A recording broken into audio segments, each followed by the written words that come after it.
আজকে আমি তোমাদেরকে ক্লাস 9-এর প্রথম chapter tales of Bhola grandpa পড়াবো। তো সবাই বই নিয়ে রেডি হয়ে যাও।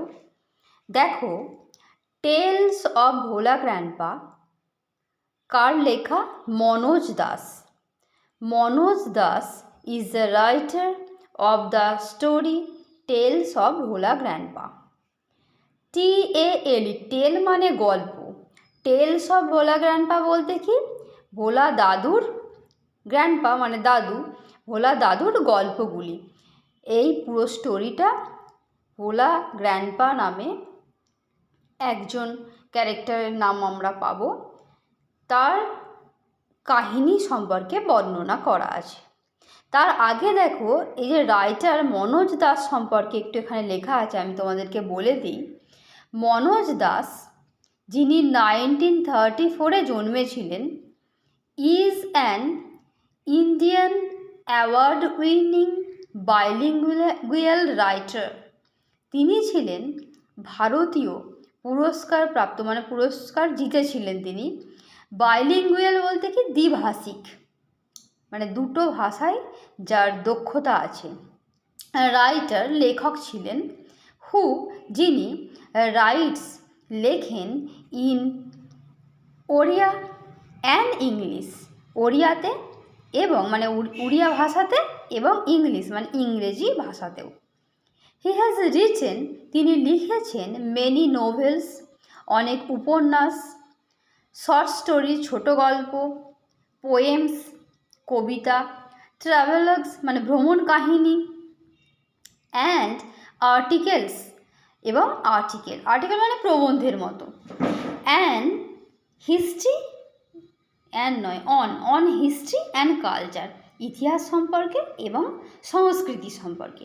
তাহলে মনোজ দাস সম্পর্কে আমরা এটুকু জানলাম। এরপরে প্যারাটা দেখো, লেখা আছে this text is an edited version. এই যে টেক্সটটা আমরা পড়ব, এই টেক্সটটা যে একটা সংযোজিত রূপ অফ দাসেস মানে মনোজ দাসের যে শর্ট স্টোরি রয়েছে, ছোট গল্প, যেটা ন্যারেটস বর্ণনা করেন ভোলা গ্র্যান্ডপাস, ভোলা দাদুর কি সম্পর্কে? হিলারিয়াস অ্যাডভেঞ্চার, দুঃসাহসিক অভিযানের হাসির কিছু গল্প, হিলারিয়াস হাসির কিছু গল্প। সিন থ্রু, যেটা দেখেছে কে, কার দ্বারা দেখা হয়েছে? Through the eyes of a young man, একটা যুবক পুরুষের দ্বারা, যুবক মানুষের দ্বারা, লোকের দ্বারা দেখা হয়েছে, তার চোখেতে মানে সে দেখেছে, সেই কাহিনীটা তিনি এখানে বলেছেন। হু হ্যাড নোন, যিনি জানতেন বা চিনতেন, হিম তাকে মানে ভোলা গ্র্যান্ডপাকে, ক্লোজলি খুব কাছ থেকে তিনি দেখেছেন তাকে। দ্য সিম্পলিসিটি সরলতা, অ্যান্ড ফরগেটফুলনেস এবং ভুলোমনা, কার? ভোলা গ্র্যান্ডপা, ভোলা দাদুর, মানে ভোলা গ্র্যান্ডপা সবসময় সব কিছু ভুলে যেতেন এবং তিনি খুব সরলও ছিলেন।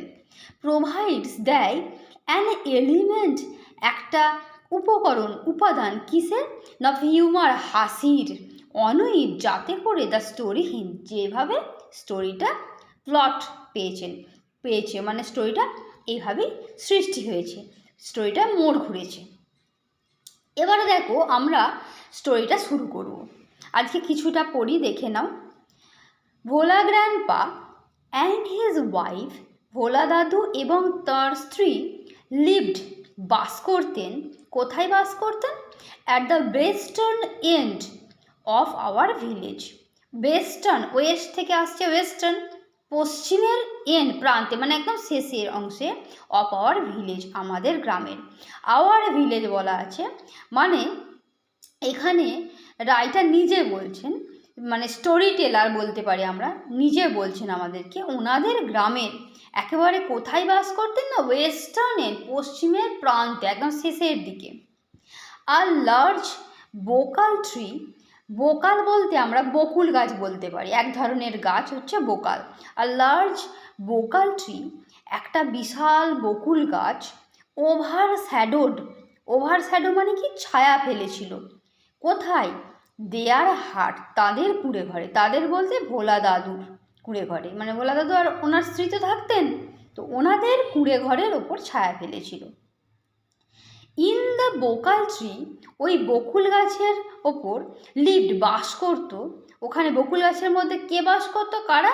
আ স্মল ট্রুপ অফ মাঙ্কিজ, একটা ছোট্ট দল বাস করতো মাঙ্কিজ, বানরদের। তাহলে একদল বানরেরা ওখানে বাস করতো। Bhola grandpa and his wife did not mind it, Bhola দাদু এবং ওনার যে স্ত্রী ছিলেন ওনারা কিছুই মনে করতেন না এটাতে।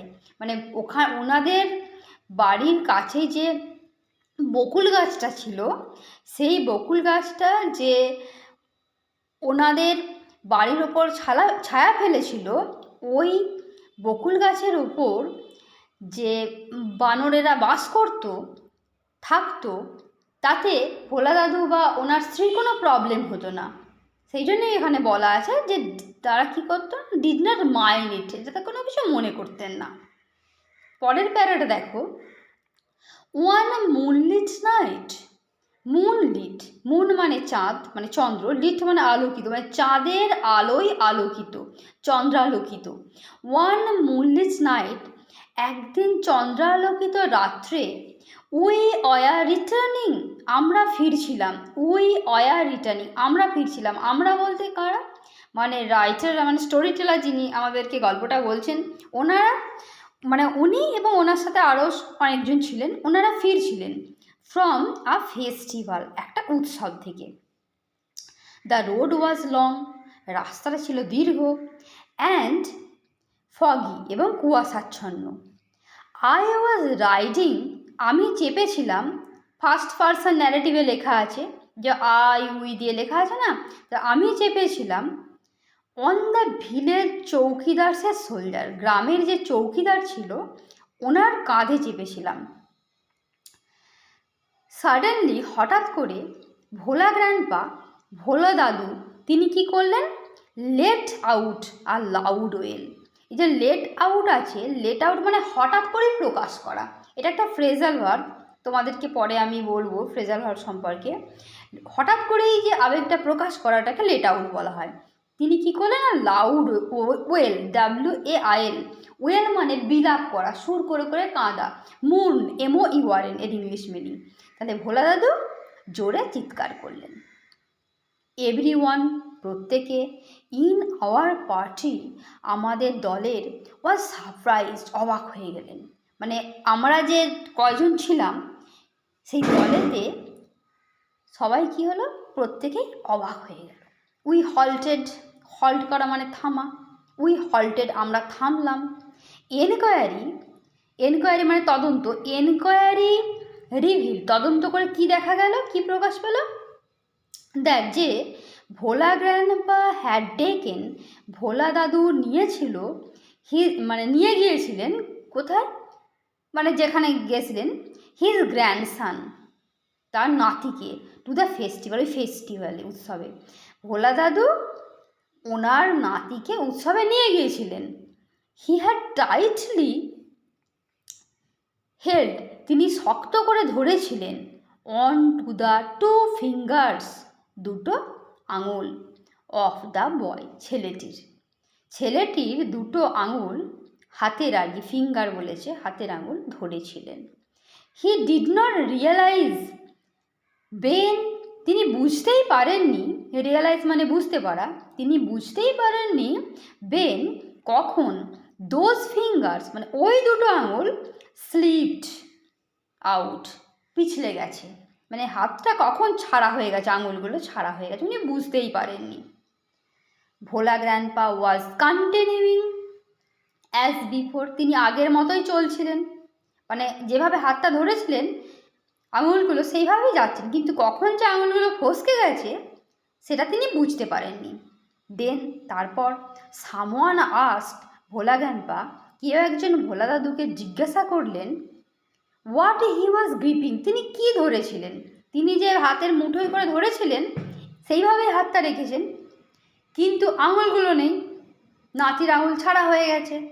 তো যখন ওইভাবেই যাচ্ছেন তখন কেউ একজন বললেন যে তিনি কি ধরে আছেন, জিজ্ঞাসা করলেন।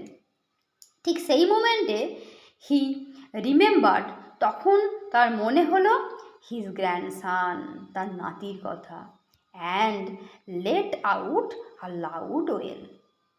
তারপর তিনি জোরে চিৎকার করলেন। মাই ফাদার, আমার বাবা বলতে স্টোরি টেলারের, গল্পকথকের বাবা মানে রাইটারের বাবা, বেছে নিলেন টু সার্ভ আইড মেন, তীক্ষ্ণ চোখ বিশিষ্ট দুজনকে, মানে মানুষকে, লোককে। শার্প আইড বলতে কি, মানে আমাদের সবারই চোখ আছে কিন্তু আমার চোখ থাকতেও অন্ধ, তার মানে আমরা দেখেও যেন দেখতে পাই না। তাহলে এমন চোখ বিশিষ্ট দুজনকে নিলেন যাদের চারদিকে চোখ, মানে সব কিছু খুঁটিয়ে খুঁটিয়ে ওনারা দেখে নিতে পারবেন। সেই রকম তীক্ষ্ণ চোখ বিশিষ্ট দুজনকে বেছে নিলেন।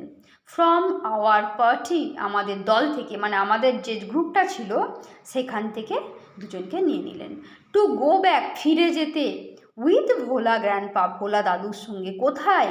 টু দ্য ফেস্টিভ্যাল, সেই উৎসবে, মানে ওই যে মেলাতে আর কি, মেলা হতে পারে বা যে কোনো উৎসব হতে পারে ওখানে।